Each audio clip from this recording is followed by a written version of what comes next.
नमस्कार मित्रों, आज मैं आपके सामने एक कहानी लेकर आया हूँ जिसका नाम है कालियागंज की हवेली और कटी हुई उंगली।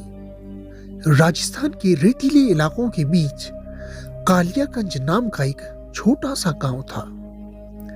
उस गांव के किनारे एक बहुत पुरानी और खंडहर हो चुकी हवेली थी। गांव के लोग सूरज ढलने के बाद उस हवेली की तरफ रुख नहीं करते थे। बुजुर्गों का कहना था कि वहां ललिता नामक एक चुड़ैल का साया है। निखिल, जो शहर में रहने वाला एक पत्रकार था और इन बातों से उसे कोई विश्वास नहीं था, अपनी रिसर्च के लिए उसी गांव में आया। उसे पुरानी इमारतों का शौक था। गांव वालों ने उसे चेतावनी दी कि बेटा वहां मत जाना। ललिता किसी को नहीं छोड़ दी, पर निखिल ने हंसते हुए कहा, भूत प्रेत सिर्फ मन का वहम होते हैं। निखिल ने उसी रात उस हवेली में रुकने का फैसला किया। वह अपने साथ एक टॉर्च, कैमरा और कुछ खाने का सामान लेकर हवेली के अंदर चला गया। हवेली के अंदर धूल की मोटी परत जमी थी और दीवारों से अजीब सी सीलन भरी गंध आ रही थी। करीब रात 12 बजे अचानक सन्नाटे को चीरते हुए किसी के पायल की आवाज गूंजी। निखिल की धड़कनें तेज हो गई। उसने टॉर्च जलाई, लेकिन वहां कोई नहीं था। अचानक उसे महसूस हुआ कि कमरे का तापमान गिर गया है। तभी उसे दीवार पर एक परछाई दिखाई दी। एक औरत जिसके बाल घुटनों तक लंबे थे, लेकिन उसका चेहरा दिखाई नहीं दे रहा था। निखिल ने हिम्मत जुटाई और अपना कैमरा निकाला। जैसे ही उसने फ्लैश जलाया, वह चीख पड़ा। उसके सामने वह औरत खड़ी थी, लेकिन उसके पैर पीछे की तरफ मुड़े हुए थे और उसके एक हाथ की छोटी उंगली गायब थी। उसकी आंखों में पुतलियां नहीं थी, सिर्फ सफेद गड्ढे थे। वह फुसफुसाते हुए बोली, मेरी उंगली कहाँ है?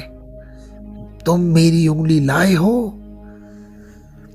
निखिल पीछे की ओर भागा, लेकिन हवेली के सारे दरवाजे अपने आप बंद हो गए। वह ऊपर मंजिल की ओर भागा और एक पुराने कमरे में छिप गया। वहां उसे एक पुरानी डायरी मिली। डायरी ललिता की थी। पढ़ने पर पता चला कि ललिता इस हवेली की बहू थी, जिसे गहनों के लालच में उसके ससुराल वालों ने मार दिया था और पहचान छिपाने के लिए उसकी उंगलियां काट दी थी। तब से वह अपनी अधूरी पहचान और इंसाफ के लिए भटक रही थी। चुड़ैल कमरे के दरवाजे को पीट रही थी। अचानक दरवाजा टूटा। निखिल कोने में दुबक गया। चुड़ैल धीरे धीरे उसकी ओर बढ़ी। निखिल को लगा कि आज उसकी मौत पक्की है। तभी उसकी नजर फर्श के एक कोने में दबी एक छोटी सी मखमली डिब्बी पर पड़ी। उसने कांपते हाथों से वह डिब्बी उठाई और उसे खोला।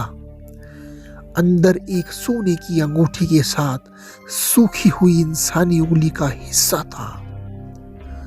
निखिल ने यह डिब्बी चुड़ैल की तरफ फेंक दी।